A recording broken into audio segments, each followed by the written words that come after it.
All right, so let's get started. So for today, I'm going to quickly recap our previous discussions on electrostatic energy. I'm going to discuss a few comments as stated by your textbook on the electrostatic energy, and then we're going to move on to the new topic, the conductors. Okay, we're going to discuss the basic properties, and we're going to look at how electric charges are induced on the surface of the conductors. And then we're going to talk about electrostatic pressure, which is the force on the surface of the conductors. Okay, if I have more time, I'm going to start discussion on capacitors as well, but let's see how fast the lecture goes. Okay, so quickly looking at the electrostatic energy, we had very fundamental discussion relating the energy that you need to move a charge Q inside an electric field. Okay, so if you move the charge Q from point, let's say A to point B, okay, regardless of the path we are taking to make this movement happening, the electrostatic energy is proportional to the electric potential difference between A and B. Okay, so the energy we said is equal to Q times VB minus VA. Okay, so this is how much energy it takes for us to move this charge inside an electric field. Okay, so we had this one, and starting from this, we formulated energy that is required to create a collection of point charges where we have, let's say, Q1, Q2, Q3, and so on. And we said the total energy that we need to create such collection of point charges is 1/2 sigma Qi VRI, and I goes from 1 to n. The n is the total number of the point charges that we have in the system. Okay, so 1/2 Qi is the electric charge on each point charge. Vi is the electric potential at the position of these point charges, and VRI is calculated based on the potential created by all charges except the Qi that we are calculating the potential on it. Okay, so it's potential of other charges created at the position Ri. Okay, does not include the self-energy. Okay, and then from this we moved on and we said if we have a continuous charge distribution, let's say with the volume charge density of rho, we need to use the continuous form of this, which is the integral of V times dq.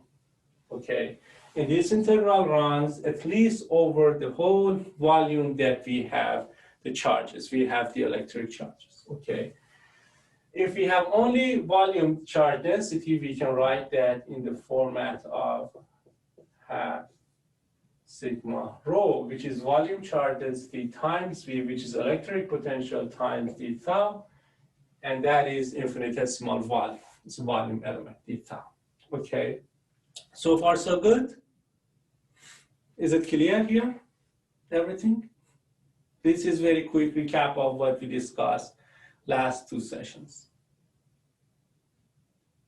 Okay, and then we moved on and we said this is one way of calculating electrostatic energy, and we did some mathematical tricks, and we showed that with all the definition of the rho and V, and considering the Gauss law and everything, we can write this integral in terms of the electric field, and that was epsilon by 2 integral of electric field, the magnitude to the power of 2 times d tau. Okay, and this integral needs to run over all space. Okay, if this runs over all the space, then these two are mathematically equivalent to each other. Okay, The physical perspective of these two equations could be different, and we can discuss them in different sense. One of them is only on electric potential and charge distribution. The other one is solely focused on electric field, okay? But mathematically, these two are equal. We did one example, and that was the electric energy of the spherical shell, okay? And that was electric energy on a spherical shell. We took two approaches, one this one, the other this one. At the end, we came up with exactly the same answer in terms of what the electrostatic energy is for the spherical shell. Sounds good so far?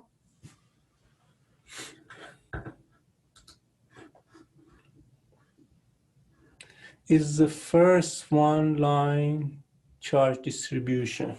The first one here? For some reason, I cannot hear you guys. Let me see.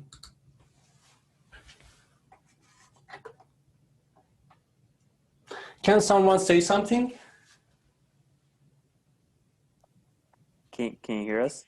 Now I can hear you, yes. Okay, so there was one question from Sharmini.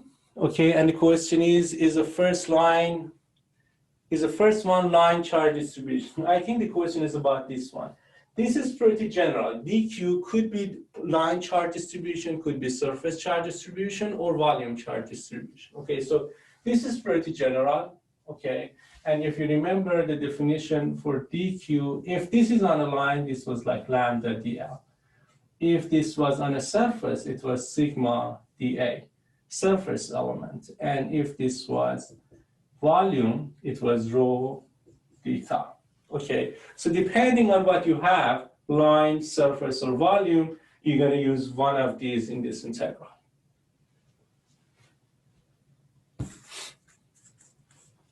Sounds good? Any more questions so far? No? Everybody's happy? Yes?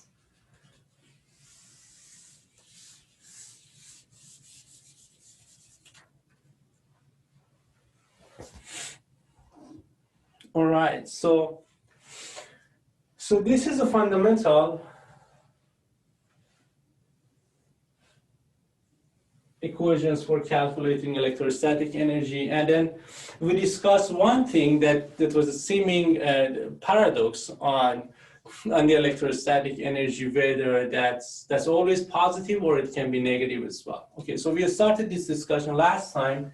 And one example was like this. If you have 2 point charges, one of them with a charge of negative Q and the other one with a charge of positive Q. Now, if you want to calculate the electrostatic energy of this, imagine they are away from each other, the distance vector is R. If we follow this one, okay, the energy becomes minus 1 over 4 pi epsilon 0 Q squared divided by R squared. And we have a negative sign because we are multiplying negative Q times positive Q, and we get a negative energy here. Okay, so this becomes smaller than 0. Okay, and then we said if we follow this equation, okay, the last one, these can never be negative because we have a factor of e to the power of 2, which is always positive, and we are integrating that over the whole space. So this fundamentally gives us a positive number, always, regardless of what type of charge distribution we have, okay? So the question was, is this correct, being negative, or is this correct, being always positive? Why are these so inconsistent?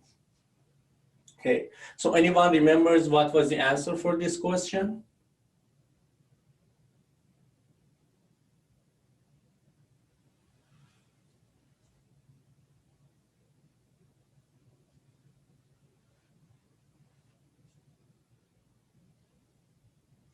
Can you think of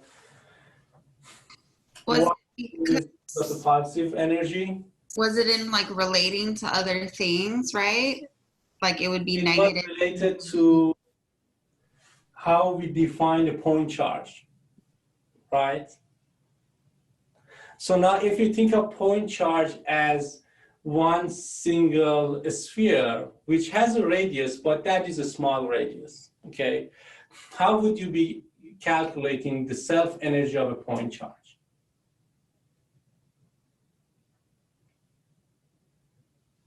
Okay, so let me go back to here, okay? Here the energy, if we have one single point charge, let's say negative Q, and forget about the positive Q, okay? If we have only one single point charge, and if we follow this equation, what is the energy of this? It's just zero, right? You have one charge, and then if you multiply that by the potential that is created by other charges, that potential is zero, okay? So if we have one single alone point charge here, the energy that we can calculate from here is zero, okay? And now think about this point charge as a sphere with a radius of r, okay? And we did that actually last time for a spherical shell, okay? And the energy of this is proportional to 1 over r, okay? So if we really want to include the charge, the energy of a point charge itself, we should follow this, and with the assumption that r is very, very small. And if we do that, here we get an energy proportional to 1 over r. And this energy in the limit of r going to 0 becomes infinity. Okay, so there is always a self-energy associated with any point charge that is very, very large number, okay? And if we include that energy, any point charge distribution, even this one, the total energy is gonna be positive. The reason we are getting negative here is that we are not counting that self-energy, okay? So if we say point charge, standalone does not have any energy, so that means we are ignoring the self-energy, and we are just calculating the collection, the energy required to form and make this collection of charges, okay? So this is number one comment that I wanted to discuss. So energy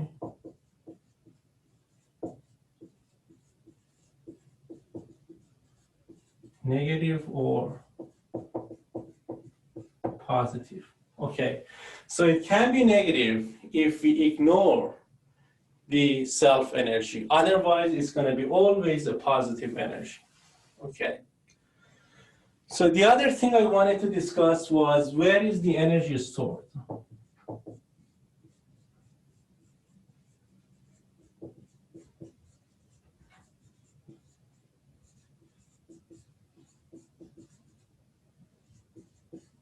Okay. So let me get rid of this.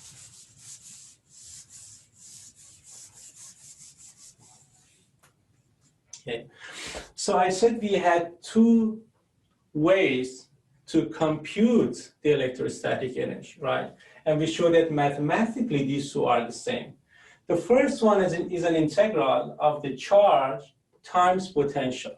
And conceptually that is very similar to the sigma of Q times potential. Okay, so this is one way you can think about this.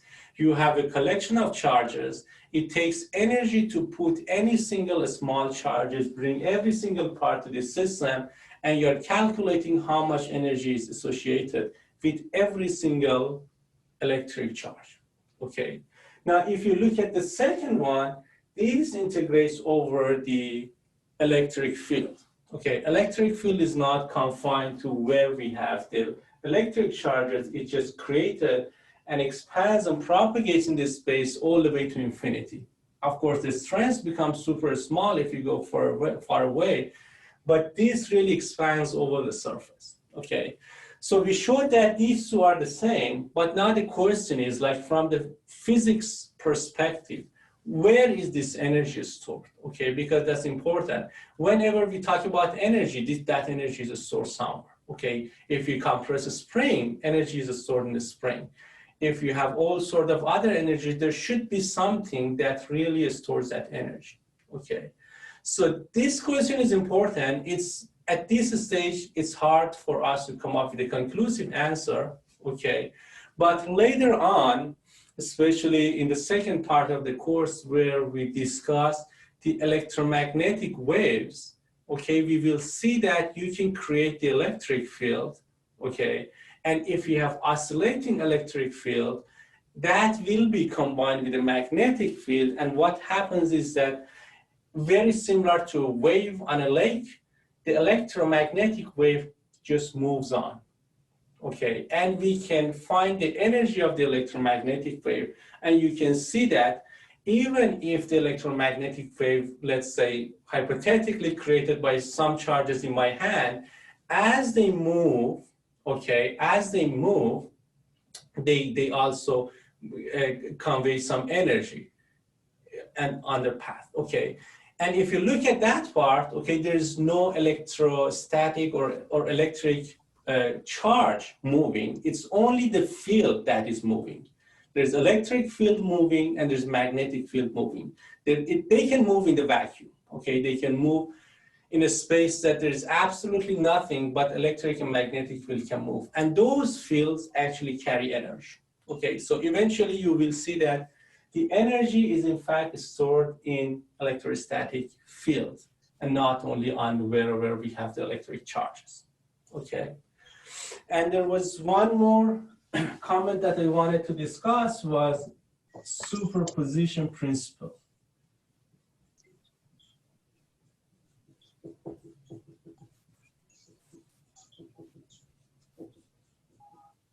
Okay, so we use superposition principle a lot so far, right? So, and the whole idea of the superposition principle is that you can chop down into system into different categories or different parts of the electric or electric charges.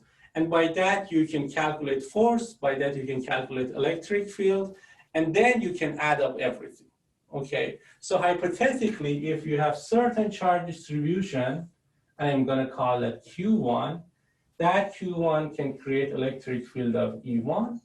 And if you have different charge distribution, let's call it Q2, that creates E2, okay? And we have E1 and E2 everywhere in this space, okay?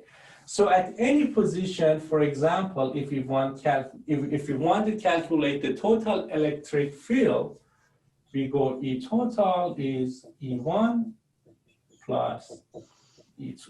Okay, so this is superposition principle, and this is always correct.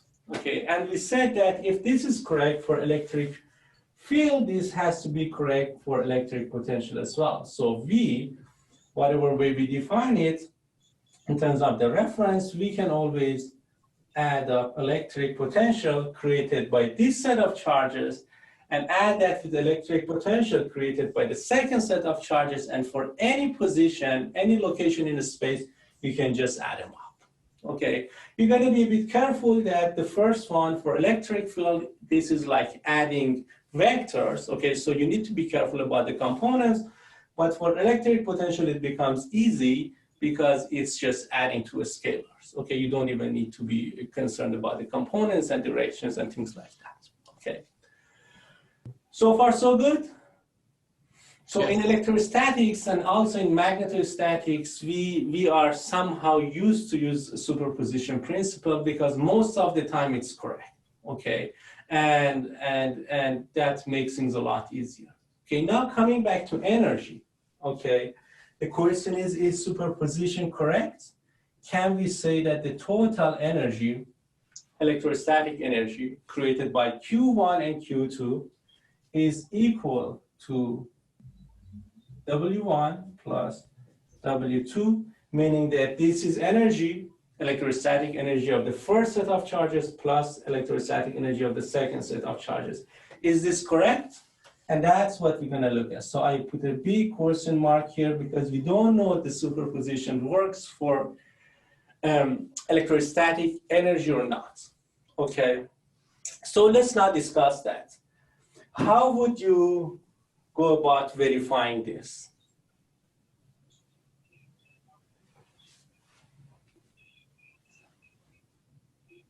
Well, you would have to figure out what your V1, V2 is, right?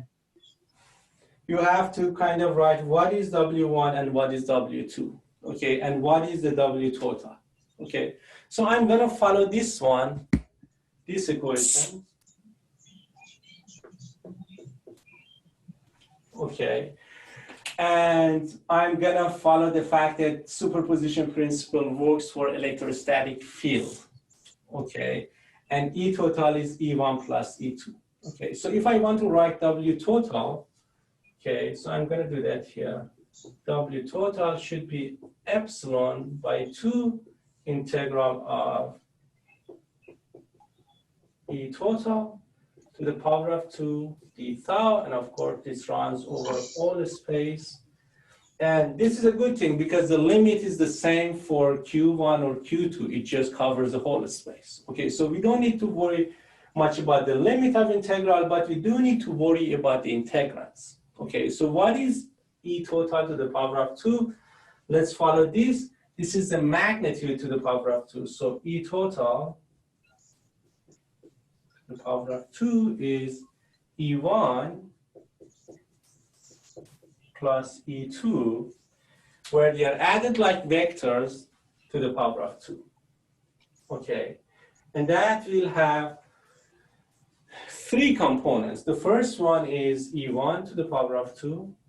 Second one is E2 to the power of 2. The third one is 2 times E1 dot E2.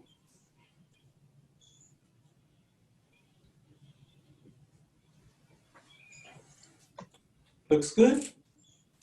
Now, following this, do you think superposition principle works? If we put that, the whole 3 terms into this integral, what we get is W total. I'm going to write it down here. Okay, I'm going to be careful to not to go out of the board, but W total, if I sub back these 3 terms, the first term is going to be epsilon by 2 times E1 squared d tau over all the space. Okay, this is nice because this is technically W1 plus, I'm going to I'm separating them so that we can look at them separately. E2 to the power of 2 d tau, and then this is of course over all the space again. And then we have a third term, which is epsilon by 2 divided by 2. And here we got the last term, which is 2 times E1 dot E2 d tau. Okay, now, if you look at this, the first term here is W1. The second term here is W2. And the third term here is a term that actually breaks down the superposition principle. So W total is W1 plus W2 plus a third term. So this superposition does not work for energy. Okay, so we cannot just add up the electrostatic energy of the first set plus second set. And that's because the energy is proportional to the total electrostatic energy, the magnitude to the power of 2. And that creates a third term. Sounds good? Just to confirm, you're saying that because it's not squared, that's why it won't work for this? Yes, because if you square the electrostatic field, you get 3 terms, E1 squared plus E2 squared plus this term. And that messes off with the idea of superposition. Okay. Wait, why does it mess up the idea of superposition? The Because last then one? we will have a third term, okay? So here is W total, this is W1, this is W2, so far so good, but then we have a third term. Oh, just because there's a third term. Doesn't matter what would be in it just because there's a third one? Yeah, of course, this can easily become a non-zero term, right? Yeah. Okay. Professor, I have another question. Sure. It's related to her question. Mathematically, how is the Can you speak a little louder? Yeah. My question is, mathematically, how is the dot product of E1 and E2 breaking superposition? It just creates one more term. Okay, the superposition principle means W total being W1 plus W2 and nothing else. Okay, that's the idea of superposition principle. You just calculate them separately and then add them up. But if you really expand it in terms of the electric field, you have one term, which is W1. You have a second term, which is W2. So far, so good. But then you have a third term, which can be easily non-zero. Okay, okay. So it has to follow the original argument. Yes, and it does not follow because W total is not W1 plus W2. Okay, okay. Thank you. All right. Any more question on this?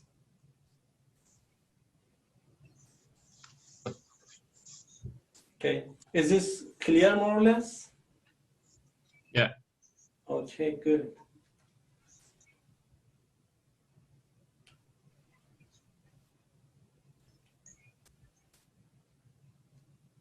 Okay, Sharvini, I'm not sure I answered your question correctly or not. I see that now in the text message that you're talking about the first example. Yeah, no, I figured it out. You figured it out, okay. Yeah, thank you. Yeah.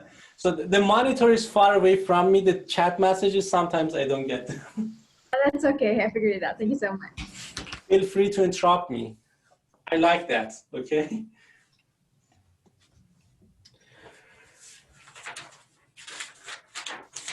All right, so any more question on the topic of electrostatic energy? If you're good, then I think it's a good time to move on, and then we can talk about conductors. So we covered the first two topics here. This is done, and then we can move on to conductors.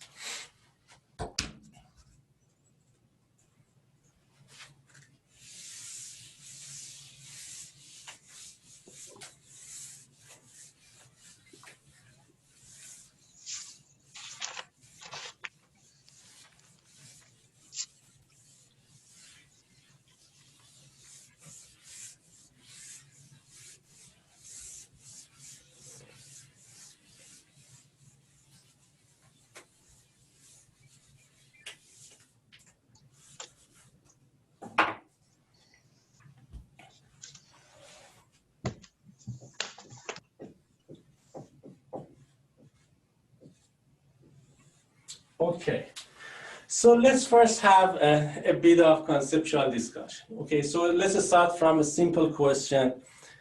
What is a conductor, or what is the first thing that comes to your mind when we talk about a conductor?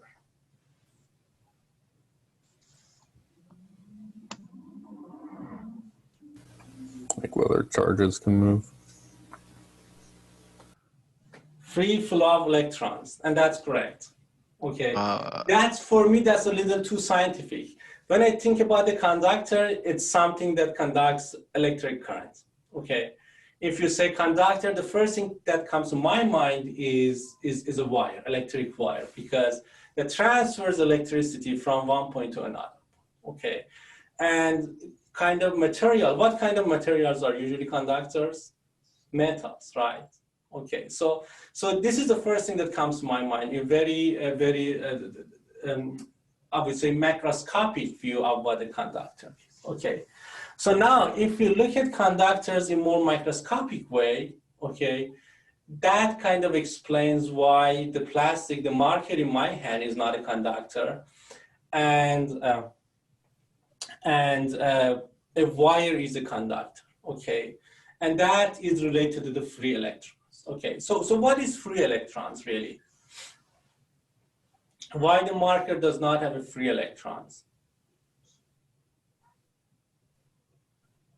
Because it's not metal, or Yes. So what happens in metals is that, so we have a lot of electrons in the marker as well. Okay, as long as it's made of atoms, we have almost the same number of electrons. Probably you can find a metal as well. Okay, so the marker, a plastic, is not lacking electrons. What is lacking is that it doesn't have free electrons. Okay, So if you locate electron in a plastic, what happens is that that electron is associated with the atom, with the nucleus and everything. That moves in the sense that it spins around the atom, but it doesn't move freely, okay? The electron cannot move from one side to the other side of the marker, okay? So that really defines how a material can be a conductor, okay? So it has free electrons, and because the free electrons can move, it can transfer electric charge from one side to another side, okay? Now, what we're gonna discuss today, and pretty much in this course, is gonna be the conductors in the context of electrostatic, okay? So if you have a wire, is that static or dynamic? That's dynamic because you have continuous current going on in the wire. The electrons are continuously moving. That's not electrostatic, that's electrodynamics, okay? So in electrostatics, what we have is that we have electric charges that do create electric field and everything, but those electric charges are stationary in space. Their position is fixed, okay? So for the discussion today, what you can think of a conductor is something like this. Imagine we have in part of the space that we have electric fields. Okay, so we have this electric field, could be uniform, could be non-uniform, or whatever. Just imagine a space that you have this electric field. And then imagine we have a piece of conductors, you place this in this electric field, okay? And we're gonna look at what happens to this conductor as you put it here, okay? And based on what happens to this, we're gonna discuss several basic properties of the conductors, okay? So let me draw the speaker because I want to show certain charge distribution on this as well, okay? So imagine this is a conductor, I put it here. What do you expect? What happens the first moment that you put this conductor in an electric field with the assumption that this conductor has free electrons that can actually move? So you can imagine this. In the first moment, you're gonna see some dynamics, certain movements, okay? But after that moment, everything relaxes, things get rearranged and then freezes again, okay? So if you have one isolated piece of conductor in an electric field, which is uniform electric field, you put it here, after the first moment, everything becomes static again. You have a bit of dynamics, first moment, and then everything is static again. Okay, so can you think of what is probably happening here? And think in the context of having free electrons inside this.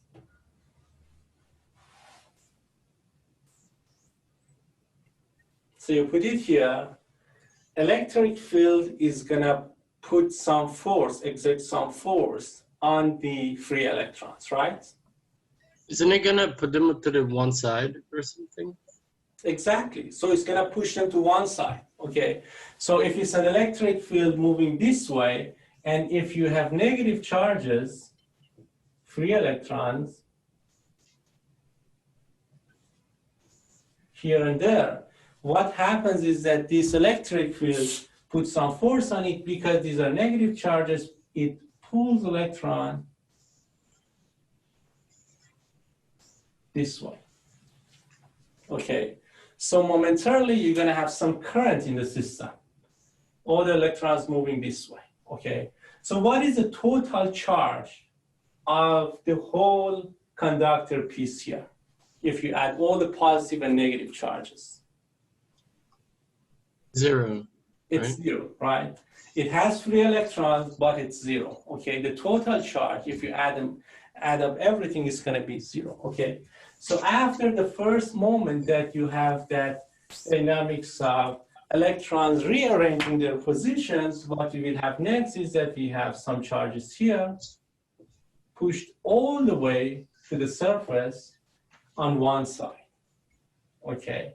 And because we know that overall the system should be neutral, if electrons are moving here, we will have some excess of positive charges on the other side. So we're gonna see some positive charges. On the other side,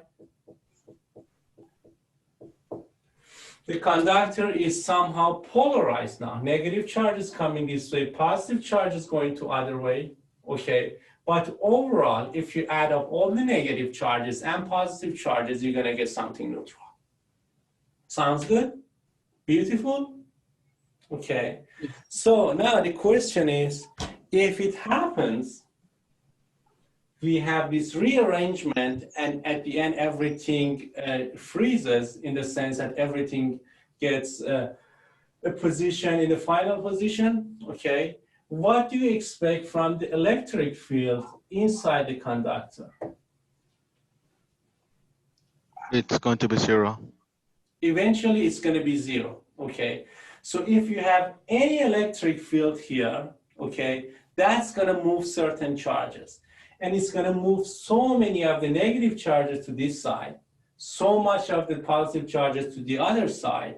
And all these electric charges, based on the shape and size of the conductors, are going to rearrange themselves in a way that they can completely cancel the outside electric field and create something that has no electric field inside, okay? If there is any residual electric field, that residual electric field is going to move more charges, and those charges are going to damp the electric field inside even more so that it becomes absolutely 0, okay? So this is the usual response of a conductor in an electric field, okay? The charges get rearranged. The charges are not created, are not destroyed. They just get rearranged all the way to the point that the electric field inside becomes 0. And that's absolute 0, okay? There's not going to be any residual electric field inside. If there's any, the more charges are going to rearrange themselves. So in terms of the basic properties of the conductor, that is the first thing. Professor, what are the positive charges? Like, since electrons are the negative. Atoms in metals have a free electron, and then if you take away the free electron, the rest of the atom will have net positive charge. Okay, so if you want to think about these positive charges, these are not single protons, these are just atoms whose electrons already moved to the other side. So as a whole, they have positive charge. Gotcha, thank you. Okay, so the basic properties, number 1, electric field is 0 inside the conductor. Okay, so now if the electric field is 0, you remember that electric field, the divergence of the electric field is proportional to electric charge. Okay, so if the divergence of E is 0, sorry, if E is 0, the divergence is 0 as well, and then rho becomes 0 as well. Okay, so inside the conductor, there's absolutely no net charge distribution. Okay, and that comes directly from the fact that E is 0. So rho is 0 inside.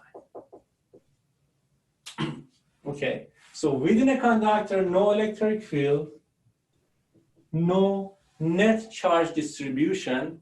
Okay, so if this is happening, what we have in terms of the charge arrangement, that means all the electrons move all the way to the surface of the conductor. Okay, so these free electrons don't stay on the inside. If they are inside, their charge should be counterbalanced with the positive charges, so overall neutral. The charge accumulation, the net charge accumulation, is always happening on the surface of the conductor. Okay, so number 3.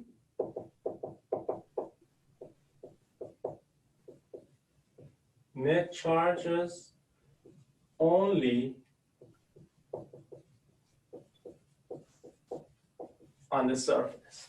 And the reason is that there's no other place for that. Inside, the net charge must be 0. So there's no other place except only the surface on the conductor for the charge to get accumulated. Okay.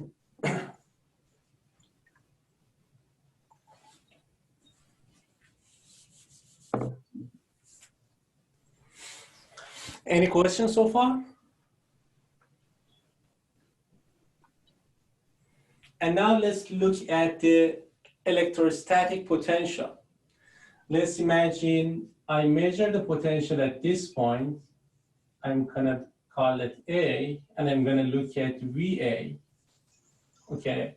And then I'm gonna look at another random position, let's say B. I'm gonna look at VB. So VA is electrostatic potential at point A, and VB is the electrostatic potential at point B, okay? So looking at the potential difference, how do you think should be the relationship between VA compared to VB?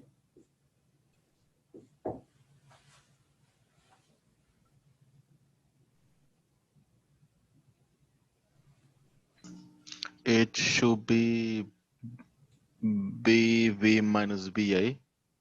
VB minus VA. Okay, so you're calculating the difference, but what is that difference? Shouldn't it be zero? At any 2 points inside this conductor, the potential can be equal. And the reason is that, as you said, if we look at the VB minus VA, okay, by definition, this is equal to the integral of the electric field times dl moving from A to B, okay? So the potential difference is integral of electric field times dl. Inside the conductor, what is the electric field? Zero, right? So we said inside the conductor, electric field is always zero. So this integral is always zero. So if you move from one point to another point, anywhere on single piece of conductor, the potential difference is zero, okay? That means electric potential on any point on the conductor is the same as any point other, okay? So number 4, conductor is an equipotential surface. Sounds good? So this directly comes from the fact that electric field inside is zero. And if you look at this, all these properties somehow come from this. If electric field is zero, net electric charge should be zero, and if the net electric charge is zero, net charges can only go on the surface, and then number 4 as well. Okay, so everything technically coming from the fact that we don't have any electric field inside.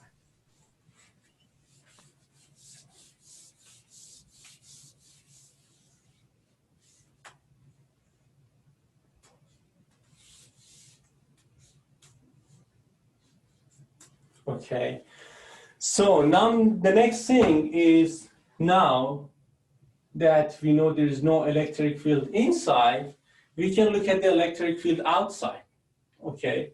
So we have all these charges, there's absolutely no electric field inside the conductor, but if you look at the conductor right outside the surface, okay, here, you will have some electric field, of course. Okay, here you will have some electric field, and if you are close enough to the surface, the electric field right outside the conductor should be proportional to surface charge density at this point, okay? So if I'm gonna look at this, the electric field right on the surface of the conductor, it all depends what sigma surface charge density I have, okay? The surface charge density, of course, is not uniform. It's positive on this side, negative on this side, maybe somewhere in between it's zero. But locally, we have certain surface charge density, and that defines what kind of electric field we have, okay? If you remember the discussion we had about the boundary condition, we said E, one side compared to the other side. The notation we used that day was above and below, okay?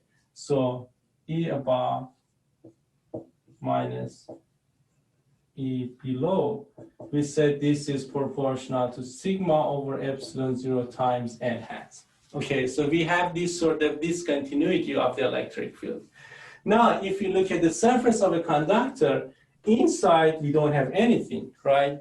So E below, if that refers to the electric field inside the conductor, that is just 0. Okay, so electric field right outside the conductor is proportional to the surface charge density, and that is Professor? equal to sigma over epsilon 0 times n hat. Yes. That electric field, is that the one that's, isn't it, it's not the same as the one that was original, right? Which one? Like the lines of the electric field that the conductor is in compared to the electric field in red? So this is the electric field right outside the conductor. Okay, gotcha. Okay, so inside there's no electric field, but outside we have electric field. Okay, so this is, let's imagine E above is the electric field right outside the conductor, and E below is inside. So E below should be 0 if you have a conductor. Okay, and that already defines the outside field should be sigma over epsilon Okay, thank times you. n hat. Okay, and n hat is a vector that is perpendicular to the surface. Okay, and that is interesting about the conductor. If you have this conductor, the electric field at any point on the surface is perpendicular to the surface. Okay, whether it's positive moving away or negative pointing inside, at any point right outside the conductor, the electric field is completely perpendicular to the surface of the conductor. Okay, and now you can imagine, what if it's not perpendicular? What happens? Imagine you have electric field here, right outside the conductor, okay, and that's not perpendicular to the surface. If it's not perpendicular to the surface, that means it has a component tangent to the surface, parallel to the surface. And that component of the electric field can actually move electric charges left and right, move them on the surface, okay, to the point that they find a position where they can rest and relax, where the electric field will be vertical, okay, will be perpendicular, okay. So conceptually, you cannot have any electric field not being normal to the not being perpendicular to the surface.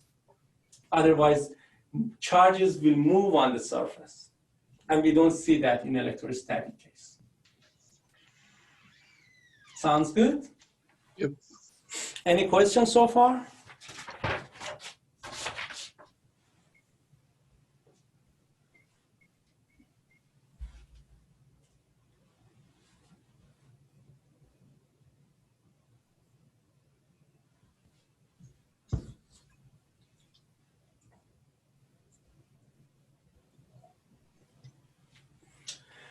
Any question on these properties?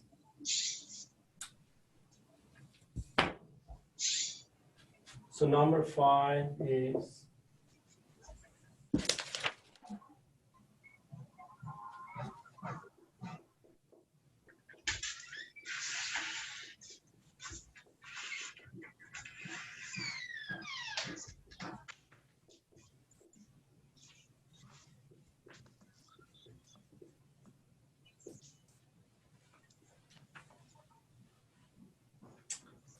okay, so if there's no question, I'm going to move on to the next topic where we look at the induced charges. So I'm going to done with basic properties, and we're going to look at how electric charges are induced on a conductor when we have another charge close to it. Okay.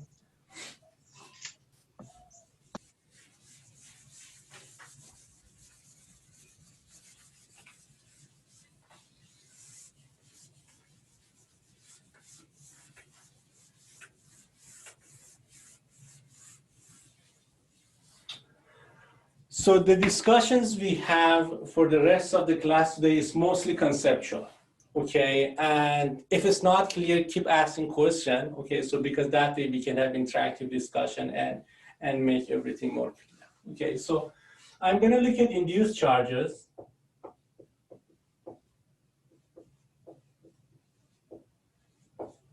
Okay, so I'm going to look at two cases.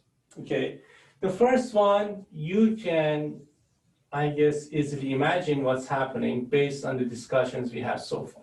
Okay, imagine you have a piece of conductor, let's say it's a sphere, and then you bring one point charge, let's say with charge of positive Q close to it. Okay, the question is what happens when you bring it inside? What kind of electrostatic charge rearrangement you will have in the conductor? And the next question, which is important, is what kind of interactions the point charge is having with the conductor. Okay, and that last question in chapter 3, we're going to look at in details and mathematically solve all the electric field and force equations. Okay, but now we are in a good position to conceptually discuss and have a picture of what's probably happening. Okay, so I want you to chip in. We have this conductor here, and we bring this positive charge Q here.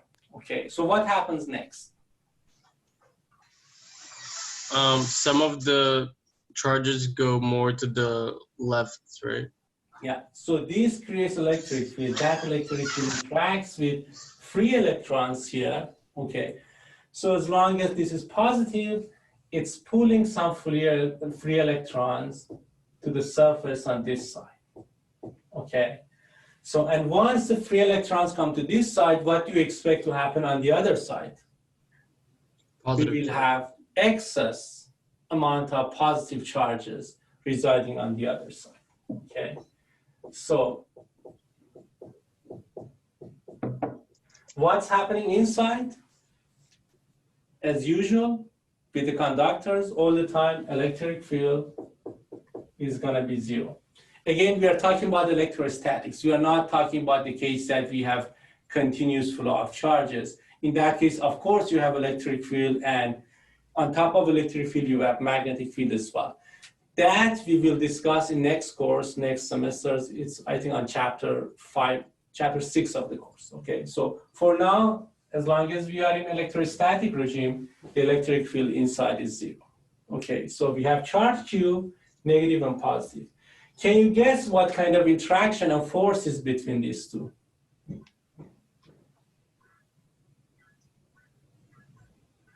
They are attracting, repelling, or neutral? Attracting. They should be attracting, right? Because we have more negative charges on this side, close to the positive charge. Of course, we have positive charges as well. And of course, these negative and positive charges cancel each other. But because negative charges are closer to the plus Q here, so here we have attraction between the two. What is exactly that force that requires us to solving the Laplace equation, okay, and calculating how much surface charge density we have here? And actually, that's something we will be doing in the next chapter. We can say if we have this charge of plus Q, what is the sigma surface charge density on the surface? Of course, it's not constant. It's all dependent on what angle we have here. Okay, so as a function of theta, we can calculate what surface charge we have here. Okay, and that's very interesting. The mathematics is very interesting here. And as long as you have all these surface charge distributions, you can calculate the force. Okay, so, but for now, don't worry about the details. Don't worry about the mathematics. I want you to have this conceptual picture that you bring the charge Q. What you will have next is rearrangement of negative and positive charges on the surface of the conductor. Negative charges coming closer, positive charges going away. The conductor as a whole is always neutral. So if you add up all the charges here, it's going to be a neutral component. We don't have flow of electron or electron moving away. But because of this arrangement, we will have attraction between the positive and negative, between this positive charge and the conductor. Okay. So now there is another way which is very interesting. So far we talked about a conductor like this being one piece. There is another way you can have a charge interacting with the conductor, and that is creating a cavity inside the conductor. Okay, so what happens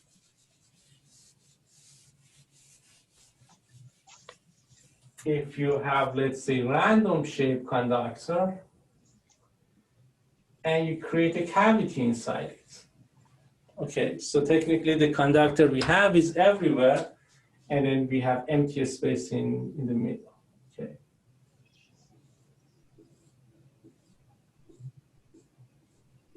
So you can consider the shaded area is the conductor, and then we got this cavity here.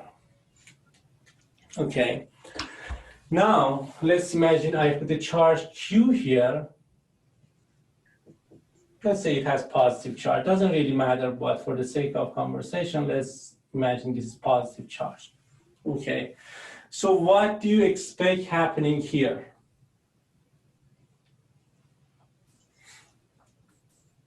Of course, we have that rearrangement of negative and positive charges, but how much? If this charge is positive, it's going to attract negative charges all the way on this surface, right? So what you will have is that you have accumulation of the negative charges on the interior surface, on the cavity. Okay. And of course, if you have all these negative charges coming here, again, you have excess amount of positive charges right here. Looks good? So now I have a question for you. How much total negative charges we have on this surface?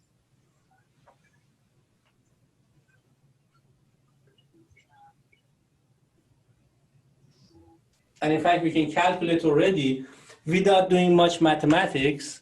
We can say how much total negative charges we have on this interior surface. Can you imagine how? Do you remember the Gauss law? The integral form of the Gauss law. If you have a surface like this, the integral of E dot dA should be 1 over epsilon 0 times Q enclosed, and that enclosed is total number of charges you have on the Gaussian surface. Okay, we can choose a Gaussian surface here, and we can look at the total charges inside the Gaussian surface. Okay, so what I want to do is that I want to choose a Gaussian surface like this.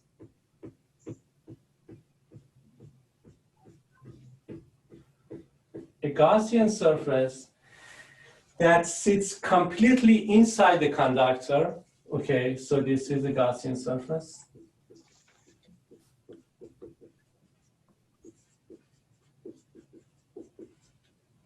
This surface is completely inside the conductor and completely encapsulates the cavity. And the electric charge is inside the cavity. Okay, so if you choose this, what is the electric field on the surface of this Gaussian surface? 0. Because the Gaussian surface is inside the conductor, on top of this, on the surface of this, the electric field is 0, and it's always 0. Okay, so now if you look at this integral of E dot dA is 0, and that should be equal to 1 over epsilon Q enclosed. And that means Q enclosed should be 0 as well.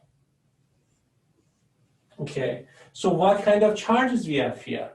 We have one charge that we put inside the cavity is positive Q. Okay, so this is 0. So positive Q plus all the induced charges, I'm going to call it Q induced, that must be 0 as well. Okay, so the total induced charges on the surface of the cavity should be exactly equal in magnitude, but opposite in charge to the plus Q that we have. As a whole, it has to be neutral completely, okay? And that is very interesting because if we have all these negative charges, the total amounting to the same magnitude of positive Q, then we have excess positive charges on the outer surface of the conductor, which should be exactly equal to positive Q. So whatever we have outside, if you add them up, the magnitude should be positive Q, because you have negative Q on the interior surface, and that's exactly how much positive charge we have to go all the way on the exterior surface, okay? And just imagine what's happening. We have a conductor with a cavity inside it. We put charge of positive Q inside. Charges get rearranged in a way that inside the conductor, we have no electric field, but on the exterior surface of the conductor, we have all these electric charges. If you add up those electric charges, the amount is exactly the same as the charge that they put inside the cavity, inside the conductor, okay? And it's gonna look weird if this conductor is very, very big and huge conductor, okay? You put a small charge inside a small cavity, and you have a huge surface. The charge on the big surface, no matter how big the conductor is gonna be equal to positive Q. Sounds good? Professor, so is there like a limit? Because you know how like the conductor, like the electrons are being used to like even out the whatever charge is present. So is there like a point at which there's max amount of electrons? Okay, so let me tell you one thing. All the discussions I had here, I assumed that the conductor is a perfect conductor. That means there is always excess amount of free electrons that moving really, really freely in the conductor. Metals are not always like this. You are close to this, to the perfect conductor, but not never perfect conductor. Okay, so it takes energy to move these conductors. Yes, hypothetically, if you increase the size of the conductor to infinity, then it's hard to move these electrons all the way, and it takes time and energy, and somehow energy dissipates somewhere in between. Okay, but if we are working with hypothetically perfect conductors, means we have excess amount of electrons, always electrons available to move, and they move completely freely. Okay, so these are big assumptions that we have here. Okay.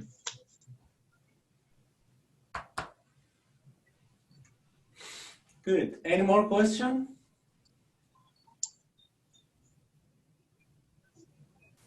Okay, so what I want to do next is the example 210 of the book, which is very closely related to this very special way of creating a random shape cavity inside a nice spherical conductor. And the question is what kind of electric field we get outside. Okay, so here I discussed that we get the positive charge Q distributed on the surface of the conductor on the exterior surface, okay? So now the question is, if this shape is nice, what kind of electric field we get outside, okay?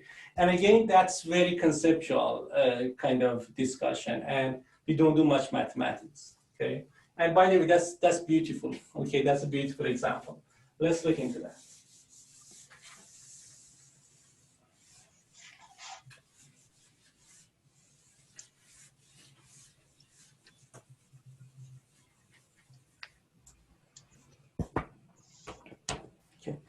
Let me.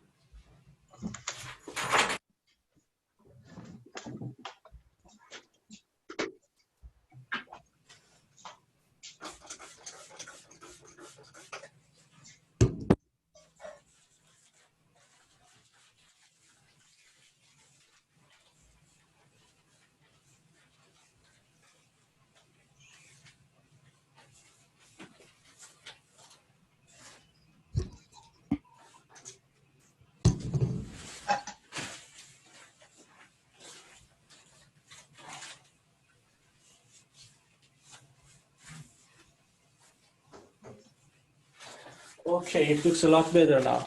The erasers we have are cheap. They don't do a good job. Okay, now the example.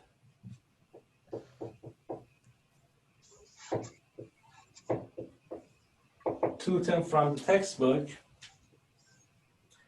So here we have a case that we have a perfect sphere.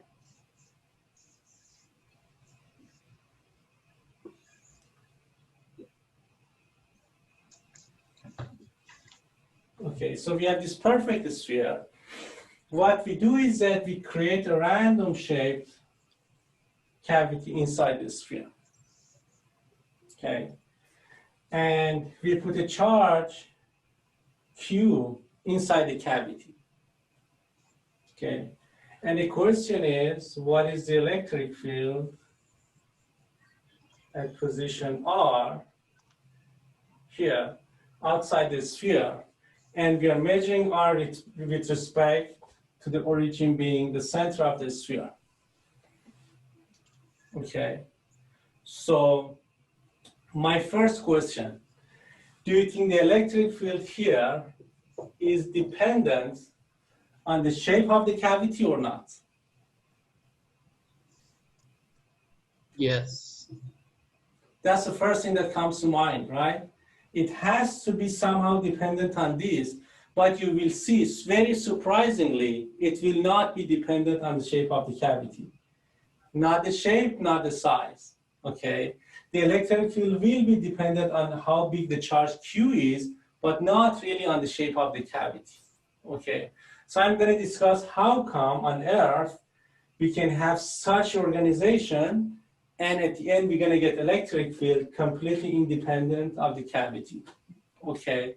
So let's look into that, okay? So if Q is positive, very similar to the last example, we will have accumulation of negative charges here. Right. Now the question is, how are these negative charges accumulated on the interior surface?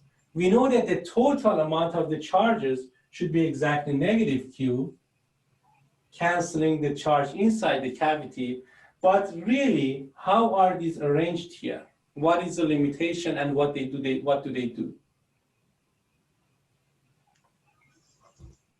They arrange in a way that we cannot see any electric field outside the cavity. So if you choose any Gaussian surface, as long as it covers the cavity, on this Gaussian surface we have no electric field.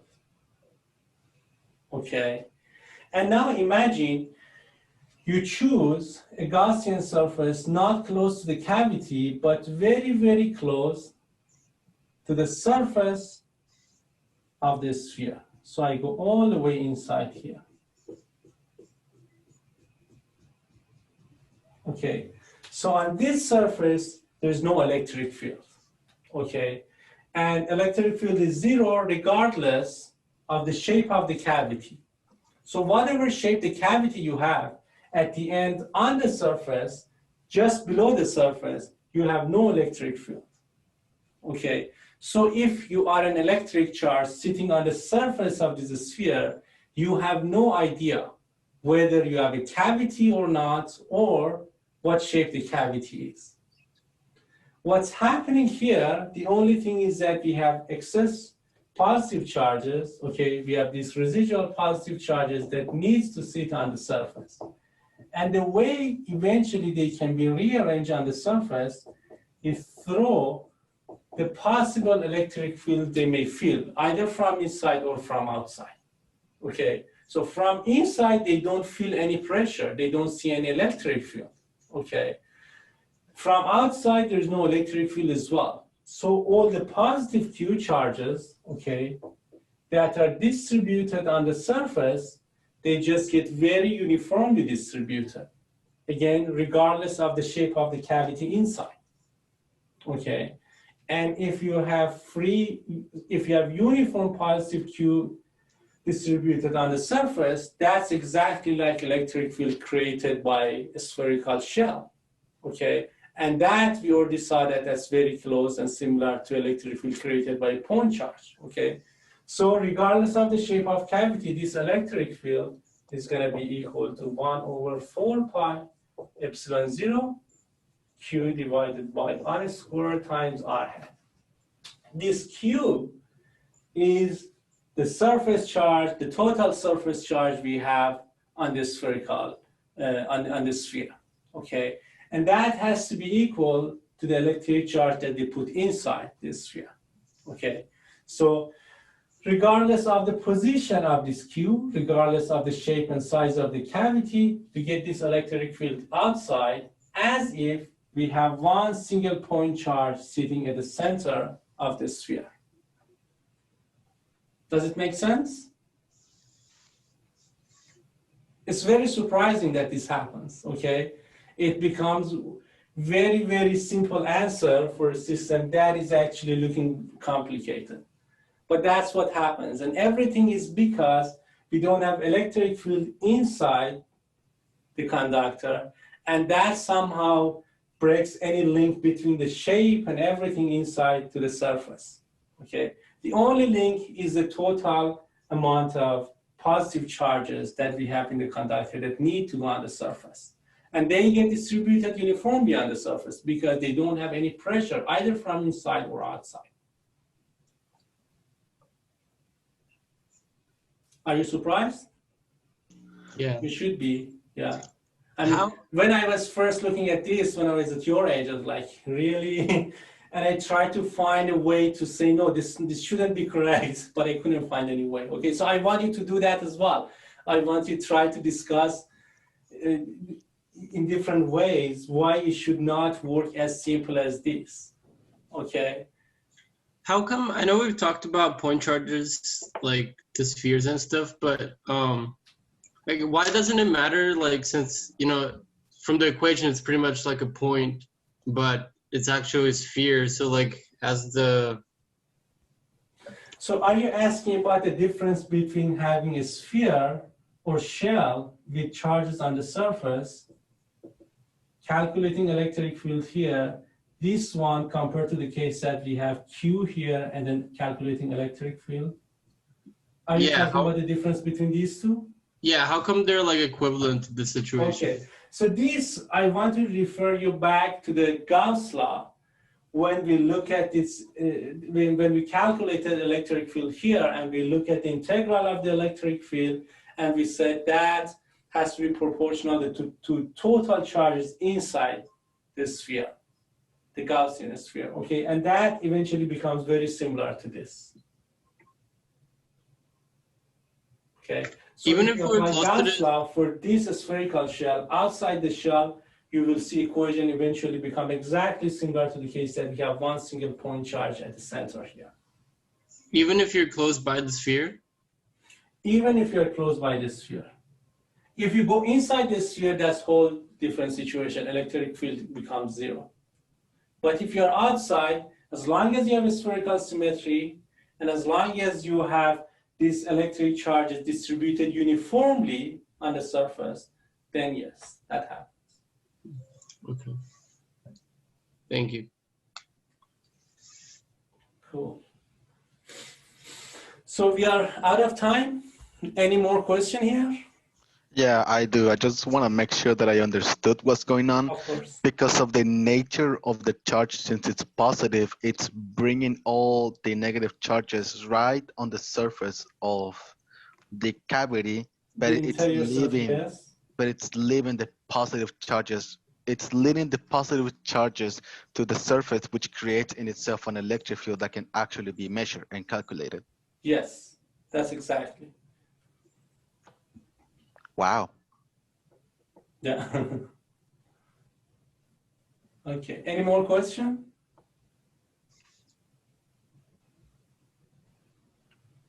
Okay, cool. Okay, so I'm gonna stop here. The next topic that I'm gonna discuss on Thursday is gonna be the surface charge and the force on the surface of the conductor. So you can imagine you have all these charges and you have electric field here. So any conductor, because of the surface charges, feels some pressure, okay? Some pressure that is outward trying to really burst the conductor. We're gonna look into that, and then we're gonna move on to capacitors, okay? So for now, we're out of time. I'm gonna stop here and see you guys on Thursday. And I'm gonna encourage you to work on the homework, an assignment for chapter 2, okay, before it's too late. We will have quiz in 10 days on Thursday next week. And the homework's due this Thursday. The homework is due Thursday next week, not tomorrow, not the day after tomorrow. Oh my gosh. Okay, perfect. And we will have quiz on Thursday next week as well. I assigned them earlier to you guys so that you have time to work on it. 1 week is too short. Okay, that was the intention. All right.